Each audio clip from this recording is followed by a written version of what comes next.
सुप्रभात साथियों। राजस्थानी शब्दावली के अगले भाग में आपका स्वागत करता हूं और कहता हूं कि असफलता एक चुनौती है, स्वीकार करो, क्या कमी रह गई देखो और सुधार करो।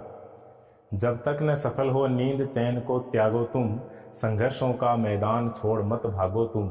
कुछ किए बिना ही जय जयकार नहीं होती, कोशिश करने वालों की कभी हार नहीं होती। हार नहीं होती और हार उन्हीं की नहीं होती है जो निरंतर अपनी कोशिश को बनाए रखते हैं और अपने लक्ष्य पर हमेशा नज़र गड़ाए रखते हैं। पूरी दुनिया को न देख करके अर्जुन की तरह चिड़िया की आंख को अपना निशाना बनाए रखते हैं, वे ही विद्यार्थी अक्सर सफल होते हैं, ऊपर जाते हैं और हमेशा अपना नाम रोशन करते हैं, मंजिल को प्राप्त करते हैं। तो इसी भावना को लेकर के, ऐसे ही संकल्पों को लेकर के हम इस वीडियो को देखें। चलिए शुरू करते हैं राजस्थानी शब्दावली का अगला भाग। अब इस चित्र पर मंथन करते हैं जो बोर्ड पर बना हुआ है। और वैसे मंथन का अर्थ होता है बिलोना, मनोमंथन करना, मतलब मन को एक तरह से बिलोना, मथना, सार को निकालना। तो ये भी दही से घी निकालने वाली एक सार की प्रक्रिया है इस चित्र में। इसको हम ध्यानपूर्वक देखते हैं। देखिए, ये हमारी राजस्थानी संस्कृति में बहुत ही महत्वपूर्ण बात है कि यहाँ पर इस तरह के साधन हैं। आजकल मशीनें आ गई है जो दही को बिलोती है। और एक चीज़ और, हम बोलचाल में कह देते हैं कि छाछ बिलो रहे हैं। छाछ बिलोई जाती है या दही? विद्यार्थी ध्यान दें, जब दही बिलोया जाता है, क्योंकि जब छाछ है तो उसको बिलोने की आवश्यकता कहाँ है। हमारे यहाँ कुछ ऐसा बोलने की परंपरा सी बन गई है। हम चलत में कह भी देते हैं कि क्या कर रहे हो, बोला मैं आटा पिसवा रहा हूँ या आटा पीस रहा हूँ। आटा है तो पीसने की ज़रूरत कहाँ है? अनाज पीस रहे हैं, बाद में आटा तो हो ही जाता है, और आटा हो गया तो फिर पीसने वाला शब्द उसके साथ जुड़ता नहीं।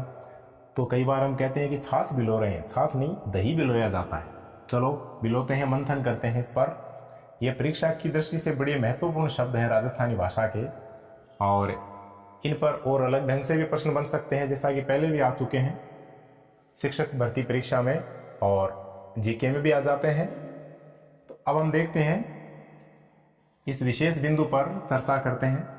देखिए, पहले हम देखते हैं कि ये एक मटका है और इस मटके में दही रख करके बिलोया जाता है, मंथन किया जाता है। तो इस मटके का नाम अपनी राजस्थानी भाषा में है बिलोवणी, बिलोवणा भी कहते हैं। इसमें दही रखा जाता है, दही डाल करके, और फिर इसमें झेरना लगाया जाता है। ये एक लकड़ी का उपकरण है और इसके आगे का जो हिस्सा है, इसमें 3-4 उंगलियां सी निकली होती हैं। इसको चीर करके इसके 3-4 हिस्से आगे बांटे जाते हैं, उनको खोला जाता है, ऐसे टेढ़ा करके रखा जाता है। तो उससे क्या है कि ये इस दही को मथने में काम आते हैं। तो इस उपकरण को कहते हैं, जो लकड़ी का है, इसको कहते हैं झेरना। ध्यान दें, इसका दूसरा नाम रई भी है, इसको कई जगह है रई भी कहते हैं। तो लकड़ी का बना उपकरण जिससे दही बिलोया जाता है, उसको झेरना या रई कहते हैं। एक बात, अब इस रई को 2 रस्सियों से यहां बांधा जाता है, एक लकड़ी के खूंटे से। तो ये जो लकड़ी का खूंटा है सीधा खड़ा रहता है और इसके नीचे एक पट्टा भी लगाया जाता है। कहीं कहीं किसी लकड़ी के अन्य ऐसे खूंटे से भी ये रस्सियां बांध करके काम चलाया जाता है। तो ये पूरा उपकरण इस तरह से बना हुआ है। तो देखिए, इस लकड़ी के खूंटे का नाम है विद्यार्थियों नेड़ी, इसको कहते हैं नेड़ी। इस नेड़ी का क्या काम होता है कि इसके 2 रस्सियां बांधी जाती है। ये 2 रस्सियां, इनका दूसरा सिरा है वो इस झेरने के बांधा जाता है, और झेरने में तो ये रस्सी है वो झेरने में डाली जाती है और इधर इससे कसकर बांध दी जाती है। इधर ये ढीली होती है क्योंकि झेरने को बीच में घूमना रहता है। तो ये दोनों रस्सियां कहलाती है नांगड़ा। ये दोनों रस्सियां जो झेरने और नेड़ी को परस्पर बांधे रखती है, इसमें तो डाली जाती हैं और इससे बांधी जाती है। ये रस्सियां कहलाती है विद्यार्थियों नांगड़ा। और इस लकड़ी के उपकरण को कहते हैं नेड़ी। और इसके बाद में एक महत्वपूर्ण बात कि इस झेरने के एक रस्सी बांधी जाती है जो ऐसे कुंडली बना करके, इसका दूसरा हिस्सा थोड़ा नीचे होता है, एक हिस्सा ऊपर होता है। दोनों हाथों से इसको पकड़ करके दोनों तरफ घुमाया जाता है, तभी इसमें मंथन होता है, बिलोना होता है। ये रस्सी दोनों हाथों से घुमाई जाती है दोनों तरफ, ऐसे ऐसे क्लॉकवाइज और एंटी क्लॉकवाइज दोनों दिशाओं में। तो इस रस्सी का नाम है, बड़ा महत्वपूर्ण शब्द है, नेत्रा। इसको नेता भी कहते हैं। ये भी एक क्या है, रस्सी है। तो इस प्रकार से इसमें एक साधन हो गया रई या झेरना, जो ये है। नेड़ी ये खूंटा है। नांगड़ा ये रस्सी है जो झेरने और नेड़ी से बंधी है। एक रस्सी ये है जो इस झेरने को घुमाने के काम आती है, इसको नेत्रा या नेता कहते हैं।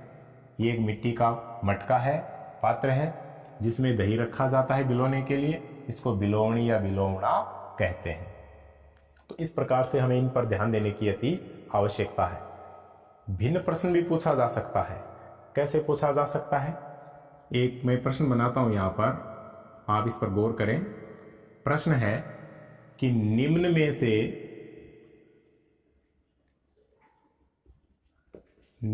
से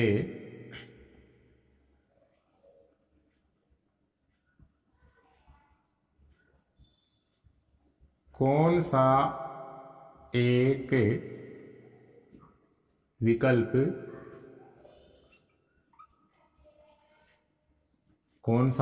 विकल्प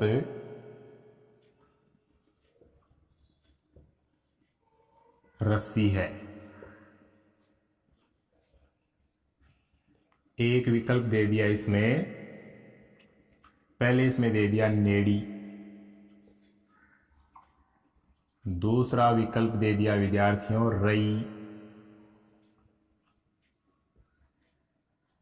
तीसरा विकल्प दे दिया इसमें नांगड़ा। और चौथा विकल्प दे दिया इसमें दे दिया एक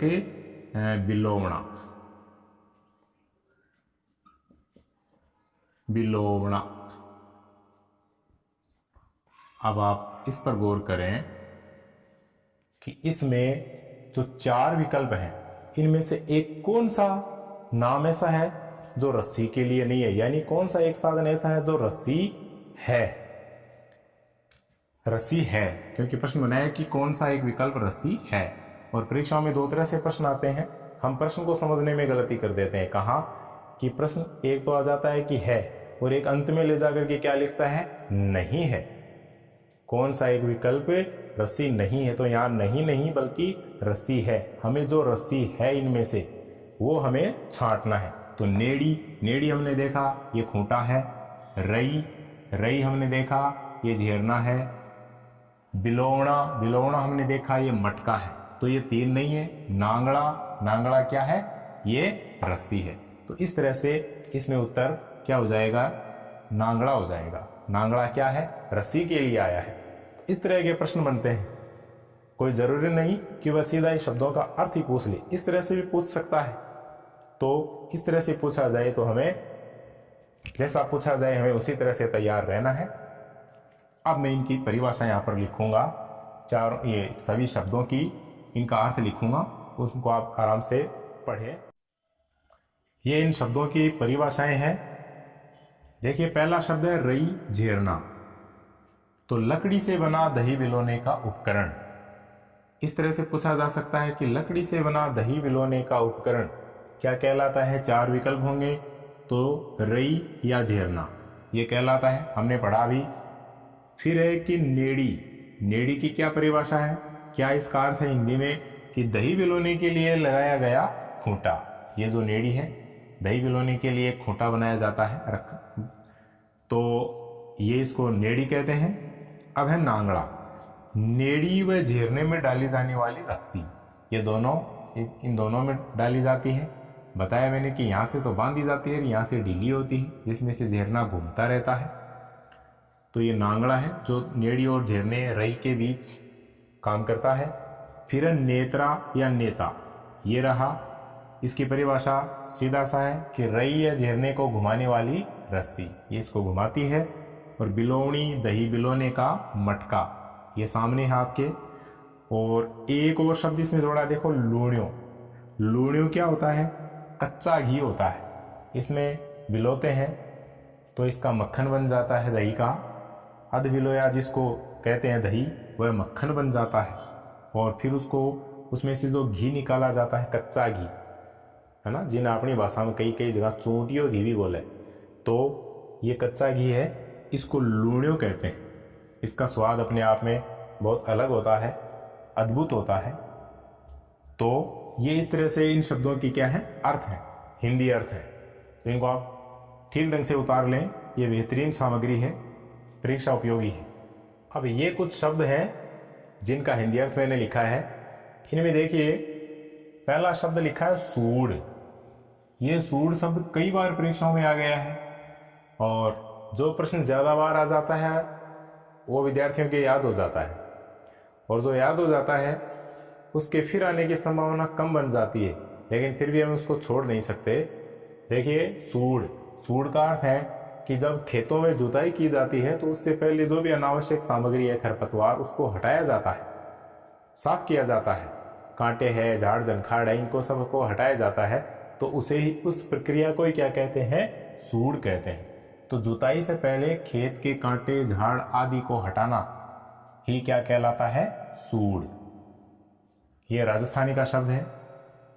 और दूसरा शब्द है अड़वो, बीजू का, इसी का अगला नाम है टाऊ। कहीं कहीं इसको टाऊ भी कहते हैं, और कहीं कहीं इसको बिदकना भी कहते हैं। राजस्थानी में क्या है कि अलग अलग क्षेत्रों में एक ही चीज़ के अलग अलग नाम हो सकते हैं, अलग अलग संबोधन हो सकते हैं, इसलिए मैंने यहाँ पर ये 4 नाम दिए इसके।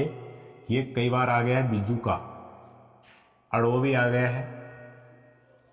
ये किसको कहते हैं कि एक पुतला सा बनाया जाता है खेत में, लकड़ियां डालकर उसको मनुष्य के कपड़े पहना दिए जाते हैं वे आदमी के, और दूर से ऐसा लगता है, सिर पर एक हांडी सी रख दी जाती है, तो दूर से ऐसा लगता है जैसे कोई आदमी खड़ा है, जानवरों को डराने के लिए। लेकिन आजकल जानवर उससे डरते नहीं हैं।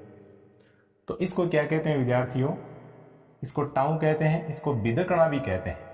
बिदकना मतलब उसको जानवर देख करके बिदक जाएं, डर जाएं और दूर भाग जाएं। तो परिभाषा इसकी क्या हो जाएगी, इसका अर्थ क्या हो गया हिंदी में, यह प्रश्न बनकर के आ सकता है कि जानवरों से फसल की रक्षा हेतु बनाई गई मानव आकृति या मनुष्य का सा पुतला कहलाता है। क्या कहलाता है, चारों में से कोई सा भी आ सकता है। बिदकना, तब भी इसका यह अर्थ होगा, टाऊ, बीजू का, अड़वो। तो गौर करना इन पर। अगला शब्द है तांती। तांती किसको कहते हैं, एक तो होता है ताती, ताती यानी गर्म, ताती होगी मतलब गर्म होगी कोई चीज, तो यहां लिखा है तांती, इस पर एक अनुनासिक ध्वनि है, तांती। तांती एक धागा होता है, कई जगह उसको किसी देवी प्रतिमा के सामने कोई जोत ली जाती है, उसमें से ऊपर से घुमाया जाता है, और ये मान लिया जाता है कि इससे कोई प्रकोप नहीं होगा, कोई रोग नहीं होगा, और वो बांध दिया जाता है। छोटे बच्चे के भी बांधा जाता है, बड़े व्यक्ति भी बांधते हैं। हमारे कई कई ऐसे देवीय स्थान हैं जहाँ की तांती रोग निवारक होती है और उसको बांधा जाता है, मान्यताएं हैं। तो तांती का अर्थ हो गया रोग निवारक धागा, कि राजस्थान में रोग दूर करने के लिए बांधा जाने वाला कोई देवीय धागा क्या कहलाता है, कहलाता है तांती। चावर, अगला शब्द है अपना चावर। भूमि को समतल करने के लिए उसके ऊपर एक मोटा सा पट्टा फेरा जाता है, किसी जानवर के बांधकर। आजकल तो ट्रैक्टर से ये काम होते हैं, तो उसको क्या कहते हैं, उसको चावर कहते थे। जानवर के बांध करके पीछे किसी बैल, है ना, भैंसा, इनके ऊंट, इनके बांध करके इसको घसीटा जाता था और भूमि को समतल किया जाता था, उसको कहते हैं चावर। ये जुताई के बाद में, कई कई फसलों की जुताई के बाद में, गेहूं जैसी फसल है उनकी जुताई के बाद में क्या उसको समतल करना पड़ता है, तो उसके ऊपर क्या फेरा जाता था, एक मोटा पाट फेरा जाता था, तो उसे क्या कहते थे, चावर। एक नया शब्द है, महत्वपूर्ण बन सकता है, परीक्षा में कहीं से भी सामग्री आ सकती है। गौर करते जाइए, जहाँ भी सार की बात दिखे उसे ग्रहण करते जाइए, क्योंकि सुनते हैं ना कि सार सार को गई रहे थोता दे उड़ाए। जो बात हमारे लिए खास महत्वपूर्ण है वह हमें कहीं से भी मिले, किसी पुस्तक से मिले, अखबार से मिले, सुनने से मिले, बूढ़े बुजुर्ग, पढ़े हुए अनपढ़, किसी से भी मिले हमें उसको ग्रहण करना चाहिए। और राजस्थानी शब्दावली में तो हमें बुजुर्गों के पास बैठने से काफ़ी ज्ञान मिलता है, काफ़ी हमारे प्रश्न तैयार हो जाते हैं। तो ये हमारे पास ही हैं, हमें उनसे कुछ न कुछ जुटाना चाहिए। उदेई एक शब्द है, देखो उदेई। उदेई का अर्थ है विद्यार्थियों दीमक। जिन आपा बोला दिवड़ है ना, लकड़ी की लग जाती है कि दिवड़ लागी, तो इसको हिंदी में क्या कहते हैं, दीमक कहते हैं। तो इस प्रकार ये शब्द हैं, बड़े महत्वपूर्ण हैं, काम के हैं। इनको आप नोट करते जाइए, लगातार उतारते जाइए और निरंतर बने रहिए। भागना नहीं है, कर प्रयास भाग मत, भाग मत कर प्रयास। इसी भावना के साथ जय हिंद।